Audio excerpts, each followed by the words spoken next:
Welcome to Tea with Tori. I'm your host, Tori, and today the tea is hot. What's up, guys? Welcome to Tea with Tori. I am Tori, and today I have a very special guest. I have Morgan here, and she is going to give you guys some inspiration because she inspires the shit out of me. So if anything that she has given me can rub off on you today, you should be grateful. Morgan, let them know who you are if they don't know who you are, and tell them who you are a little bit better if they do know you. My name is... Come closer.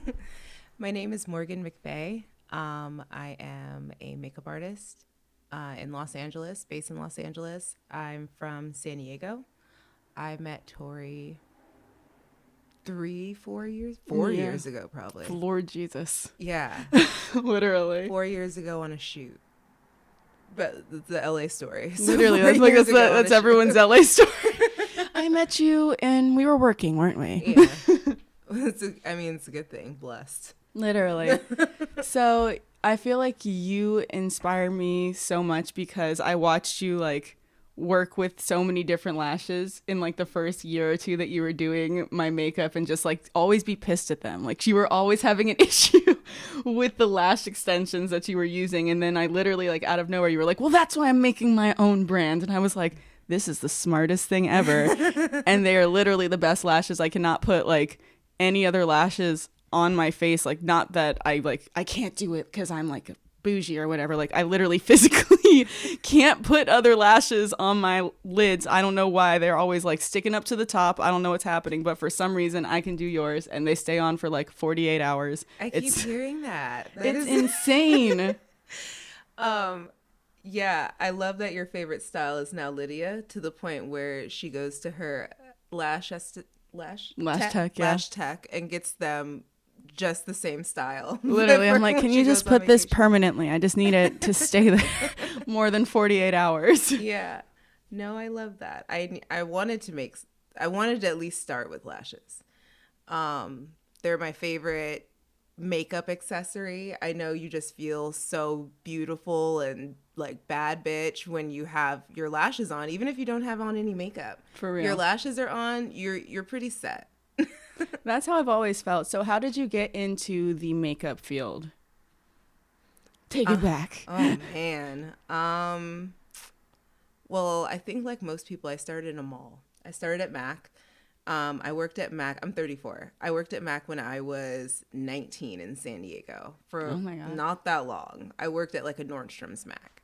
But this was the heyday when all the collections were still amazing and really thought out and all of that. So I worked for Mac then, jumped around from job to job in malls again, and then ended up back at another mall for Dior. And then I just started becoming so bored working in a mall, which there's nothing wrong with it in the beginning because that's how a lot of people get their footing and you get practice and customer service, all of that. I just realized I wanted to do more with it and work on photo shoots and in music videos and TV, hopefully one day. Back then, I was thinking that. And then I just thought, I'm like, well, if I'm going to do this, I'm going to do this in Los Angeles. Because at the time, I was still in San Diego. I just knew that it wasn't going to happen the way I wanted to in San Diego. And I'm sure anybody that's a model, a musician, anything like that, we all know you got to come here to set your shit off. Literally. So that's what I did. I actually asked a stranger on Facebook, how do I get in with Mac in LA? And he actually gave me a number. He just gave me a number to the person at the company to reach out to set up an interview. And I did that, and that is how it all started here. So basically you believing in yourself and taking that next step is what catapulted you into what you're doing today. Absolutely. I don't even know where it came from back then. I think a lot of us look back to when you're in your early 20s and you're just hustling and doing whatever you can, and you don't even know where you're pulling it from. You just know you want it. Just sheer belief in yourself. Yeah. So, yeah. So when did you start to begin to transition from all right, I'm okay doing freelance and working for other people, I want to have my own business? probably about 6 months before COVID and quarantine and all of that. I was already on a pretty cool trajectory with where like my freelancing was going and how I was looking at my makeup career, because it's a build. It's a build up to even get clientele to where you're not freaking out every month and all of that. And it was starting to really happen. And then I had already said I wanted to start some sort of makeup company. Mm-hmm. And lashes, I always thought were the best way, because that was one of my favorite things to even put on clients, because I just feel like that gives you that extra oomph. Like when the makeup is, when the glam is done. So, you know, I wanted to put out something that I think would complement everyone's makeup, rather than just completely like, here's a lip color. Everybody has a lip color. Everybody has a lash. But I just thought if you just add something to somebody's makeup routine, it would just make women or whoever feel very good about themselves at the end. I feel that. Yeah. So what is the next venture that you're bringing to Onyx Lashes? New lash styles, a little bit different. They're still going to be stunning. But also definitely a couple eyeshadow palettes are in the works. So I can't wait to show everyone that. They're very fun. I can't even say anything else. They're just going to be very fun, and you're all going to love them and buy them. You're like, they're coming. You just have to wait. They're amazing. Just wait for it. I've been kind of just in the shadows lately in the past 6 months, just kind of researching and seeing where I want to take Onyx. Because it's been a nice start to even just see who my customers are and just getting to know them and seeing what they like and probably even what they would want to see in the future and all of that. So that's been really a fun part of even starting a business, is seeing who's out there and who's like looking at you. What would you say is the hardest thing that you've had to go through in starting your own business? Ooh. So when I'm going to talk like as if no one has a clue. Yes. So when you start, don't expect to just really just blow it out the water in the beginning, and keep your main job. Keep your main job. Do not quit your day job in the beginning. Take time with it. Don't be too hard on yourself. One of my big things was making time to send out orders, because you have your main job and you're tired at the end of the day, but then you can't neglect all of these incoming orders and traffic and all of that, because you want to get it out in a timely manner. And if you sit too long, that will also affect your performance on Shopify, and things like that. So you always have to keep in mind all of those factors when you're starting a business. You have to get to know your customer. That's a big one too, because I just assumed who my customer was, or who I wanted my customer to be. And that's not always the case. Like, it could be anybody. Like, the people I've looked at from who have bought from me range all over the place.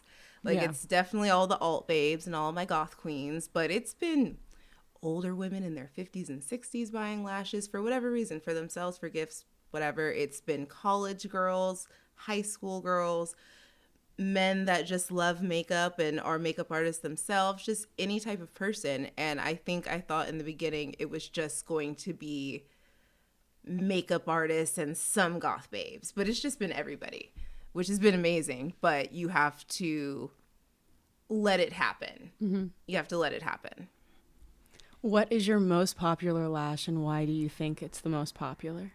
In the beginning, it was Foxblood. In the beginning, it was definitely Foxblood. It still is. It's still a very popular, fluffy, amazing, sexy lash. But it has turned into Lydia. That is her, no way. That is her favorite lash. I don't know if the name drives people to it just quicker, and then they're like, oh, this is also cute, or they like both.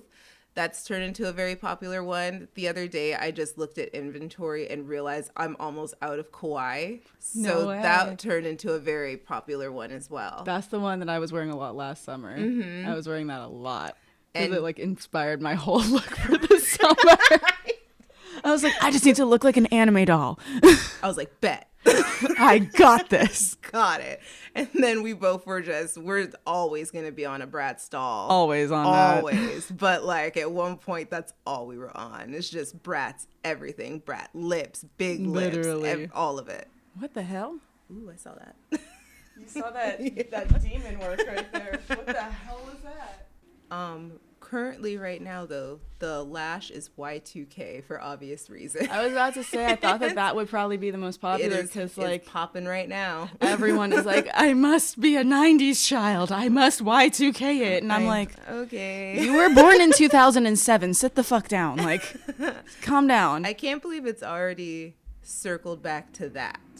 Like, I don't feel like it was that long ago that it was even... The 90s was 30 years ago. Yeah, and Y2K culture, like, kind of started when I was in middle school a little bit. Mm-hmm. And then I think once we got into, like, Simple Life and Paris Hilton and all of that, like, which is... The freaking vibe. Yeah, from, like, 2004 to 10. Because Yeah. I was also, like, Girls Next Door and all of that.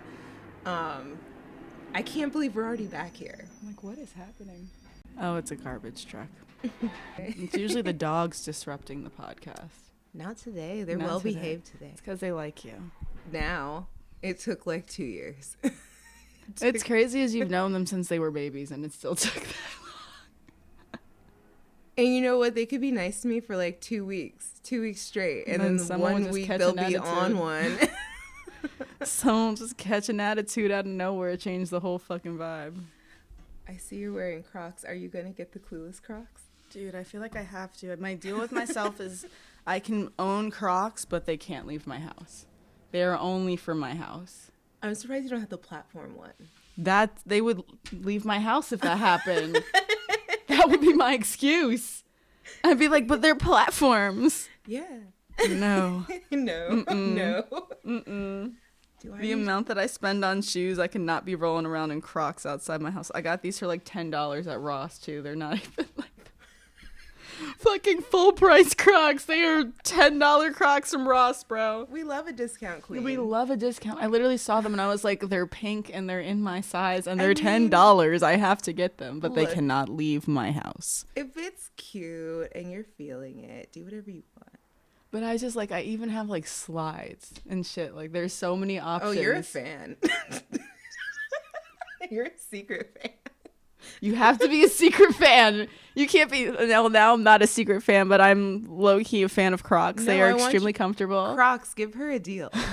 Like, I see you doing it. I'm definitely not PG enough for Crocs. There's definitely children that will be looking at Crocs and people that will not want me to be the advertisement for it. But hey, things are changing. Things are changing. I feel like Crocs would be like Walmart. Like Walmart would never do like a deal. Probably not. Like Walmart's think about so the people. Family. That's what I'm saying. Like Crocs is very family. Crocs are not the trendy shoe that you wear out for the night. You're not trapping your man with Crocs. Like I work with like loungewear. They're like put her in some lingerie. Right. She'll sell this. True. You'd sell anything. It's all good. Literally, I'm like I will sell water to a well. I will do it. Sell salt to a I just love snail. thinking about the way to like monetize off of things that like inspire you and like light you up. Mm-hmm. And there's always a way to monetize anything. Of course. So that's like the way my mind always works is very like, I think it's why I didn't like marketing in college because I felt like what they were trying to teach me are things like I was like, duh. Like obviously like I know that. I'm like, where's the class that's teaching me something? Like I'm trying to learn here. Right. And they were just like, no, you have to take these like all these before you can even get to that point. I'm like, wait, I just did like 12 years of school of the shit I had to do to get to this point where I could even pick what I wanted to do. Yeah, that's and I still have more to do. Right. That was one thing I didn't like about fashion school. I didn't even, I guess, look in that hard on what the classes were going to be right before you actually got to the fashion. Literally. And they were like, oh, algebra. I'm like, for what? Didn't I do that already? I want to learn how to Didn't make a dress. I do that in high school? Why do I need algebra to make a dress? That's like, I literally got into an argument in middle school with my teacher over learning the like elements in a rock. I was like, if you can sit here and tell me right now that you've needed to know this information for anything other than teaching us since you learned this, I will sit here and learn it. Literally. But if you can't make this make sense to me, this is a lot to memorize. Teach me how to pay a mortgage. Teach me about credit. Credit, taxes. Taxes. Oh my God. If they could teach you to do your own taxes. Imagine if teachers taught you how to invest. They're like, let's teach you all these things that don't help you in life. Yeah, always. That's why I'm such a fan of like trade school and specialized schools, honestly. Yeah, like, absolutely. I respect someone heavy that went to esthetician school. Like, you know that you're going to have a job. Mm-hmm. Like, people that go, unless you are going to be like a doctor or a lawyer or something that you need to go to college and you need to create that network and you need to get those tests done for people to believe that you can do what you do, that makes sense. But like, why are you going for journalism? And like, that's not to say that anyone that has gone for journalism is like wasting their time. There's a lot that college teaches you that doesn't have anything to do with the major that you picked, but that's kind of my point. Yeah. It's like, if you can be out in the real world, like you started working at Mac at 19. You're telling me that going to college to be a makeup artist would give you more experience than actually working in the field? No. So like, if your field doesn't need a college degree and you have taken the initiative to get into that field at a young age, I don't think you should have to go to college. Now, that's not to say just like chill on your fucking ass and like be a daydreamer and don't go to college. But if you're literally in the field already or you have the ability to be in it and not go to college, I don't understand why you would spend hundreds of thousands of dollars and go into debt when you don't need to. I feel like I talked to a lot of people that have been students and they're paying off student loans, especially this past couple of years. Did you finish school? No. How long did you do? I did a year, but it was supposed to be 2 years. It was supposed to be a 2-year program. Even what I'm interested in now isn't even what I was interested in then. But what I'm interested in now wasn't even a major then at the school I went to. So who knows what I even would have done with it if I had finished. But that's my thing, is I know so many people that went to college, because now I'm 27 and like you can really tell like who went to college and who didn't at this point. Like, not tell, but like people are more open to talking about it. No one's like finishing anything or like waiting. Like, you know how like 22-year-olds like, oh, like I deferred a year. Like I'm doing that. Like, no, it's either like you completed college or you didn't at this point, or like you're going back to school. Like that's another conversation of like, oh, you've realized that you hit a roadblock in life where you need to go back to school type thing. But it's definitely the conversation of like, oh, what'd you go to college for? Like, and it's a joke that so many people are not doing what their degree. Yeah, absolutely. What they got their degree in. So you spent hundreds of thousands of dollars or however much you spent to get this piece of paper to say that you are verified to do this thing, and you're not even in that field. Yeah, it's crazy. It's crazy. I've met in the past, I want to say last year, I had a makeup client, like kind of just one I went to and then left, and it didn't turn into anything. Mm-hmm. But she was a chef, like currently, but was a lawyer. Like all that schooling, was a lawyer for about 15 years. And then one day was like, I hate this. Then decided to go to culinary school. I've never met a lawyer that was happy. Yeah. I'm just going to be honest. Like I've worked with a lot of lawyers and they don't seem happy. And then like anyone that I know that is a lawyer, like they're happy with the money, but they're not happy with what they do. Yeah. That's like, why would you do that? I don't know. There's so much life. There's so much life to like be that you're gonna have to be happy for. Like, True. To spend so much time unhappy, like selectively.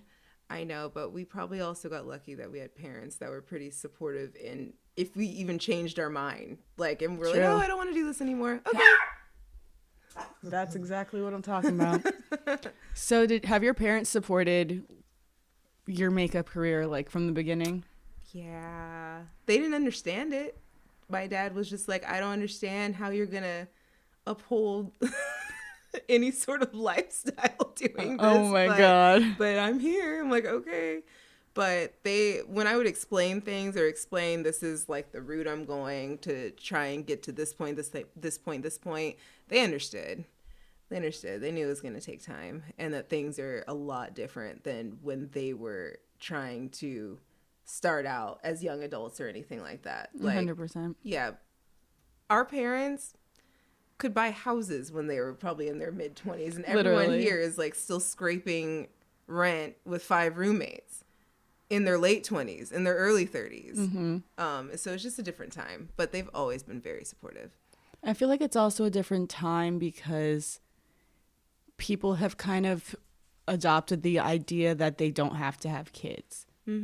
And that was not even something that could be talked about, especially for our grandparents, kind of for our parents. Like, if you were a woman, our parents' age, like in your 50s now, and you didn't have kids and didn't get married, like, you were an old maid. It was all negative. Like, men are like the most valuable bachelor and women are old maids. Like, I've never understood that logic. Like, men can, oh my God, like George Clooney lasted so long not getting married. How fucking cool. Like, he's the world's best bachelor. Then you have like Jennifer Aniston and they're like, she can't find love. Yeah, but no one ever asked the question on what was wrong with George Clooney. No one even, There's there's clearly nothing wrong with him. He's just that man. He's just that dude. But everyone's, what's wrong with Jen? Yeah, no.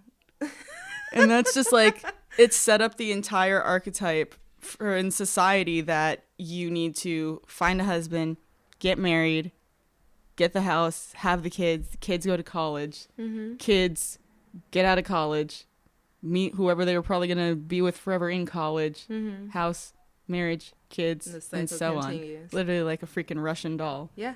Same thing, copy paste. Like, literally talking to my grandmother, I was like, oh, like, what made you like fall in love with grandpa? Like, because they're divorced now. I'm like, I'm trying to understand like where y'all went wrong, honestly, because you're not together. So what happened in the beginning? Like, tell me the whole story. And she's like, well, I never really was in love with him back then. That's not like what it was. It was my father said like, this is a good man. Yeah. And I knew that he was going to be a doctor and he could provide for me and my future children and my parents when they eventually get old and sick. And that was who I married 9 months later. Yeah. And had a kid with a year later at 21. I'm like, I didn't even know who the fuck I was at 21. She met her husband at 19. When you started working at Mac.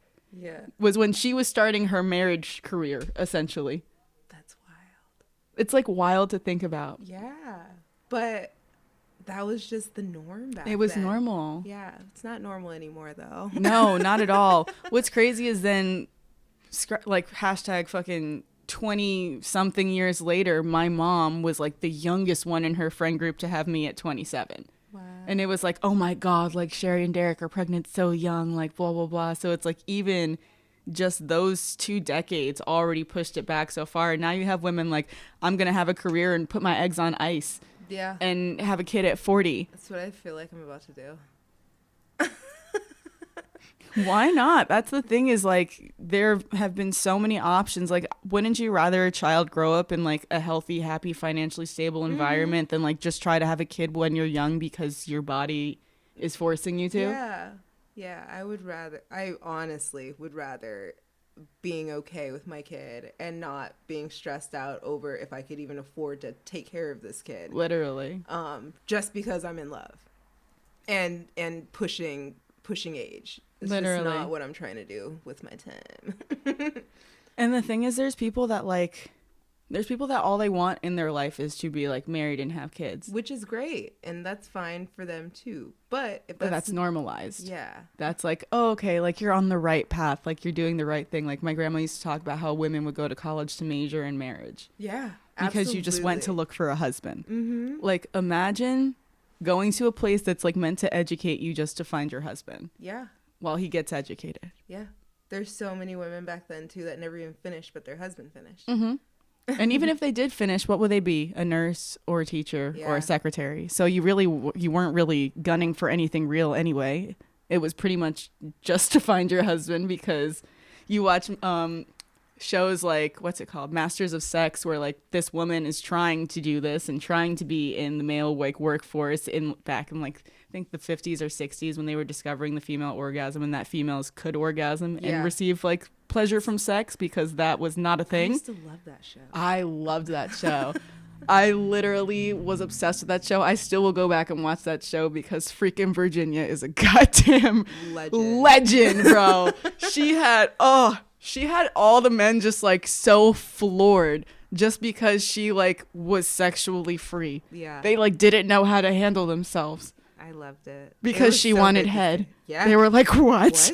I'm supposed to put my head there? She's like, yeah, you better put your fucking head there, bitch. Like, if you haven't watched Masters of Sex and you like, I'm going to say that over because. Living in LA. living anywhere, honestly, because I come from New York, so. True. That's so normal to me. But I always tell people that like I love sex in the way that I love to learn about it, and I love literally like the actual like psychology behind it and everything, not just like the act of sex. Yeah. So which is why it's probably always meant more to me, and I like waited so long was I like actually did research on this shit. Like I was a kid, like they're not telling us everything in school. This sex ed class is bullshit. I don't give a fuck what this teacher's saying. Like I need to do my own research. So I did heavily did my own research. I like know so many facts about sex, and then like the more I got into being a virgin when everyone else wasn't, I was like, well, I just need more research now so I can stay up to date, and whenever this happens, like I'll be ready because I'll have done all my research. How long did you wait?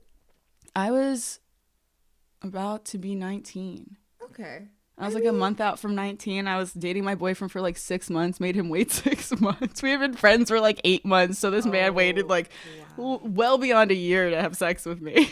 Aw, but that's sweet. No, 19 isn't late. It's late when you're in high school and everyone is fucking. Yeah, but you didn't like listen to all those people. You just did when you wanted to. No, and that's why I had an amazing like loss of my virginity versus like so many girls are like, don't do it. Never do that. And I'm like, well, you fucked John and John didn't give a fuck about you. So of course it was a horrible experience.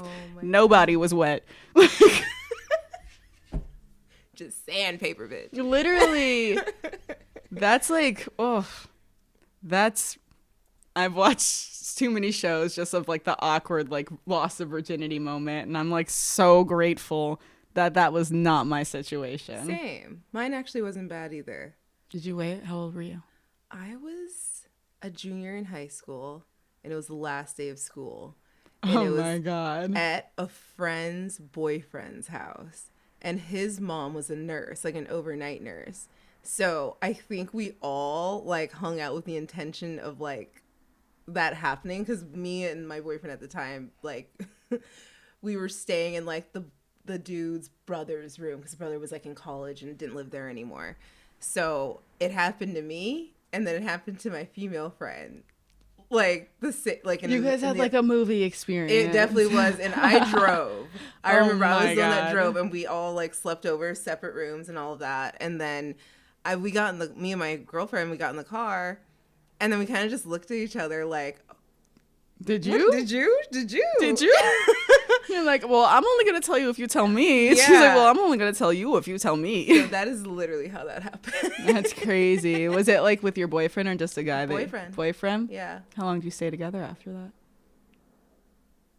Probably up until almost the end of senior year the next year. Oh, wow. Yeah, so we were definitely like together. It's like a really good experience. You hear so many stories where it's like, he was my boyfriend until the next day. No, oh my gosh. So we went, do you remember JoJo? Yes. The singer? Yes. So JoJo was just beginning to pop. Oh my God. And she had like a mall tour. And we went and saw her at the mall play the next day after. Oh my God. So this dude took me to go see JoJo at the mall the next day. Oh my God. You're like, get out right now. Literally. Like that was a fangirl moment I had in LA, like meeting her as like an adult. I bet. I was instantly like 10 years old, like crying in my car, looking out the window, singing, get out. I was like, I can't even look at her, man. I'm just literally instantly 10, and I don't want to act like a 10-year-old right now. I'm sure she's so used to it. I'm sure. That's everyone's reaction she to her. was such a heavy influence on she was iconic. Literally. She was so iconic. And it was like one album. And that was it. That was like, it might as well be Rihanna's album. That one album we've all been checking for 5 years. Can we get an album that's not a child? I feel like she's going to pull a Beyonce. Remember Beyonce didn't put out any music for a long time. And then was like, surprise, bitches. And then like Blue's Voice was on every single. towards the end. So we're going to get that. Then Hopefully, you have I'll take freaking, anything. what's his name? ASAP. Major key to success. DJ Khaled put his kid as an executive producer on his album. Smart. I'm like, you better do that. generational wealth. That's smart as hell. It really is. I'm literally learning about all these things with credit and shit, and it's blowing my mind that they don't want to teach people this stuff. No. They want you to stay in debt, and they want They you to do. fucking... They don't want you to win. They don't. They don't want us to win. They No. don't want us to not be stressed out. No, because then you would start thinking about things. And you see what happens when you think about things. In COVID, we were all thinking about things. Yeah, but then where I think everyone's screwed up is now that we're seeing a somewhat light at the end of the tunnel, now people aren't thinking about things again. Oh, 100%. Yeah, people are definitely back in the rat reverting race. back to like how they even saw finances or anything like that prior to COVID. But we can't do that, you guys.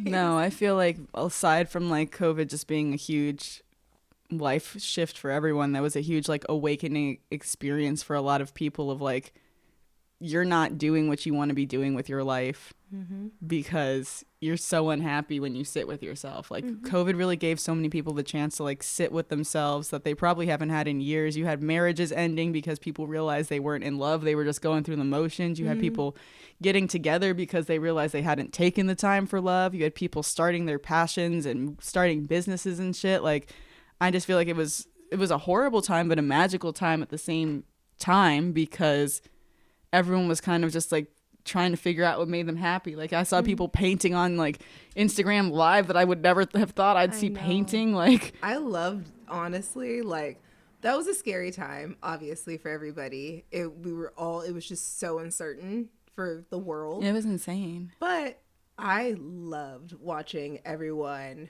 figure it out. Like Right? when they were just on live, doing their shit, doing their art, playing guitar, doing whatever. And I was here for it. I Like, was super here for that. yeah. I honestly miss all of that. And I hope everybody gets back to what makes them happy again. The 'Cause internet was a beautiful place. the rat race in LA has started. Like, we feel it here for sure. Everyone is back on their grind. 100%. Yeah. And anyone that's not is being like looked at again versus Yeah. like in COVID, like no one would judge you for like being No. in the same sweatshirt 4 days in a row on your story. Yeah. No one gave a shit. No, it's back to, second outfit? Same outfit? Yeah. No. Didn't you already wear Did those? yeah, I did. I did. I'm rebuilding my wardrobe because Right. I've been building a wardrobe of pajamas for fucking 2 years. Building a brand, man. Literally. Oh my God. That's why I literally say, like, if you didn't figure out what your hustle was over COVID, you probably don't have hustle in you. Because everyone from old to young popped off on TikTok for something, started some company, started something that they were inspired by. So if you like, if COVID was really like a bad time for you, you really didn't like silver lining it at all. Because there's people that like lost their job that will tell you that it's the best thing that ever happened to them because it made them focus on what they want to do. And now they have this business that they always wanted to start that they started. So it's like, there's always going to be like bullshit that happens because it's life. Yeah. And life fucking sucks sometimes. But if you can just like kind of take a step back from the negative emotion that you're feeling in that moment and really like try to understand what the universe is trying to show you or teach you, it will feel 100 times better than just wallowing in the negative. Like always just start your gratitude list or something, you know, like just start saying all the things you're grateful for. And it should start with like the fact that you woke up.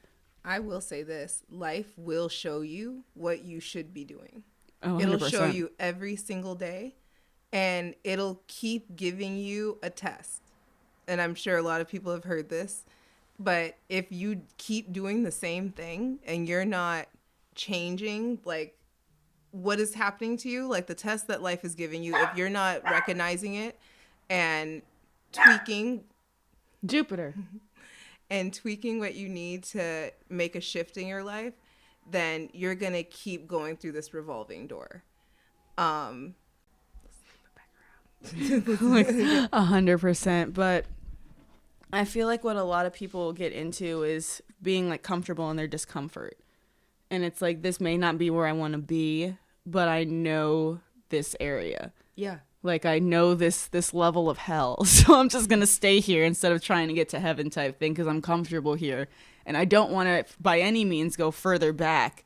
So let me just, like, kind of like, it's like when you see rock climbers get stuck in a spot and they're, like, terrified to go forward because they don't want to go backwards. And it's like, well, you're just going to stay here on this rock unless you go one way or the other. So get your courage together and go up, or accept your defeat and go down. Yeah.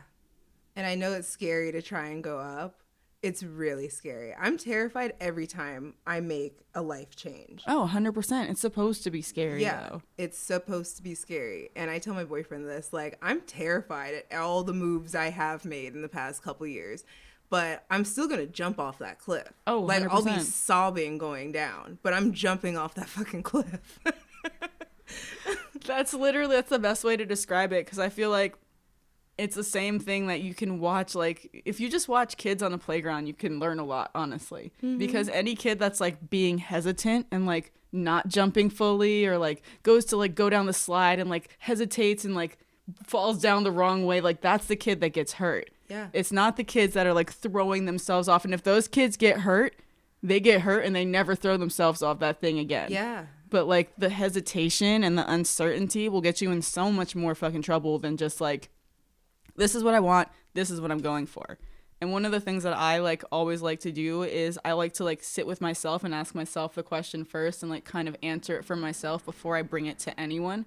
Because anything that I get from anyone else is going to be their advice for themselves on what they, where they went wrong with that in their life, and B, how to become them. Yeah. So I usually bring things to people if, like, I'm confused about something or I need clarification, or I just need to, like, verbally, honestly, like, work it out for myself to another person. But I don't like to go to people with, like, uncertainty, because they will always try to push you in whatever direction they feel like you should go. True. I literally, like, I will only ask. So most of the time I'll only ask if you're in a position probably a bit further than where I'm at. Because I don't even want to ask somebody that's in the same life status that I'm in, because I know how to be here. Yeah, you know how to be where I'm at. Exactly. So we can commiserate, but that's about it.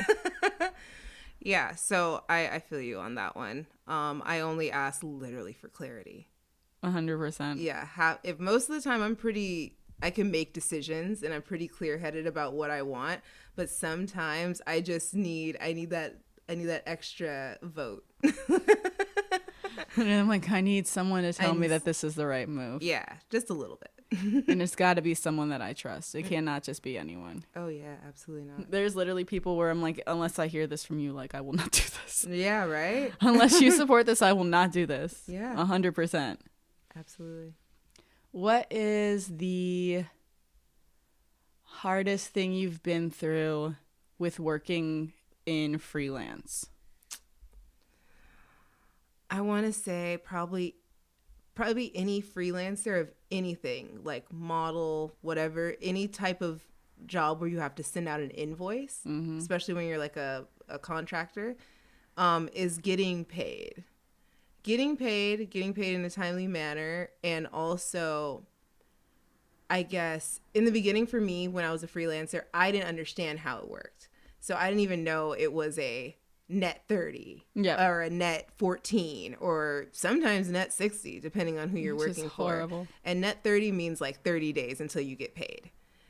So you could have done the job of your life, worked 12 hours, blood, sweat, and tears. You're tired, whatever. Get it next month. You won't see that money for another month. So that was one really difficult thing I had to learn. And then you had to learn how to hustle. So as you have these jobs coming in, they always have to be kind of coming in. So you're never really waiting around for these checks and things.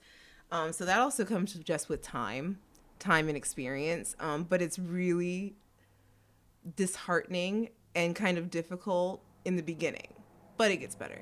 Because you're like, I have all this money that I've made and none of I it. promise I'm rich, bill collectors. I promise. Bro, I promise you that in a good 18 days, I can pay you off. Yeah. But not for 18 days. Yeah. So I think that was the main thing. Other than that, like working with others and being creative has always been the best part about being a freelancer, and collaborating with other creatives and artists and whoever. So all of that makes it worth it. But yeah, just in the beginning, no one tells you these things. No. Like there's no class on how to freelance or anything. It's a lot of trial and error. A lot of people doubting you. A lot of people doubting you, or you doubting yourself too. Especially like if you're somebody that overthinks or anything like that.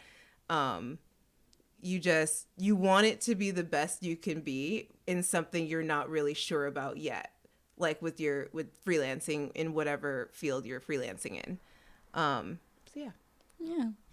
Do you feel like being a woman in the makeup field is an advantage or a disadvantage to you? You know, you would think it's an advantage, but I mean, it is an advantage. It is. I think being a woman in beauty in general, like esthetician, makeup, hair, whatever, I think is an advantage because a lot of women do trust other women's opinions. However, I would say gay men have the advantage in beauty world more than women do, just because women do love to hear other women's opinions and however they want to look for whatever service you're looking for. But they love a gay man's opinion even more. True. Yeah, even when I worked at MAC, you could tell like certain customers would just gravitate the men makeup artists in our stores more. And I could try and sell you this red lipstick all day, but because it came from him, you're actually going to buy it. Yeah.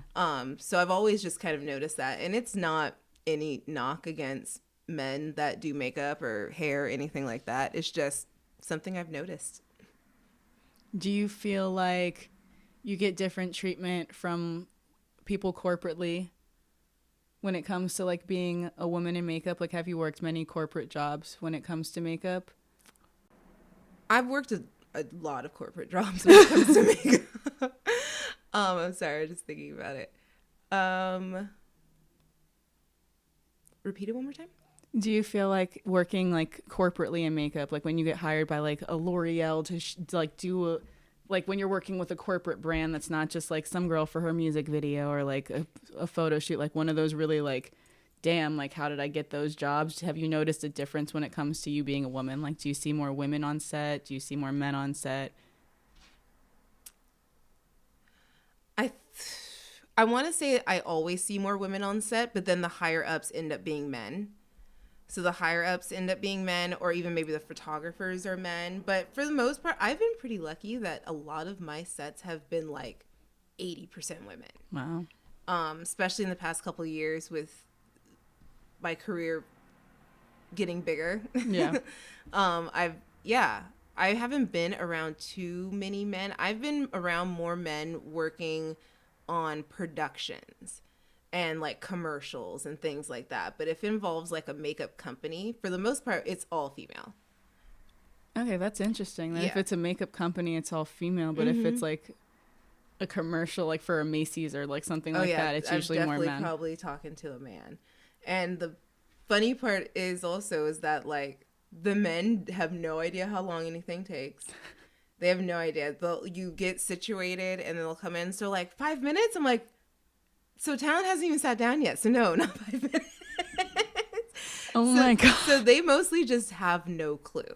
And that's been in big productions, like with really big budgets and low budgets. So it's just one of those things. So I don't think it's necessarily like I get treated different. It's more so men really just don't know at the end of the day. That's pretty valid. Happy That's Black pretty History valid. Month. That's pretty valid for a lot of things in life. Thank you, Morgan. Men don't know. That is the quote of the day. Men just don't know. And they just don't know. But it's you've been doing your makeup since you were 13 if you're a girl, most likely. So you know exactly how long you had to wake up before school to get your makeup done. Mm-hmm. You would never be walking up into someone's room like, oh, 5 minutes? 5 minutes? You're looking at somebody like half hair done. There's nothing on their face yet. So 5, right? 5? You should be out in 5. Like 50, 50, maybe. If it's not a wild look that you want me to do, just some basic shit. Yeah. But, okay. Where can people find you online if they want to find you? Or your lovely lashes? They can find my lashes at the onyxlash.com. The Onyx Lashes on Instagram. Lolita Diamond is my main page, and there is Lolita Diamond on TikTok. Hey, and you can find me on all social media platforms at Tori212Green. If you are listening, please rate it 5 stars and download. If you're watching, please like, comment, and subscribe.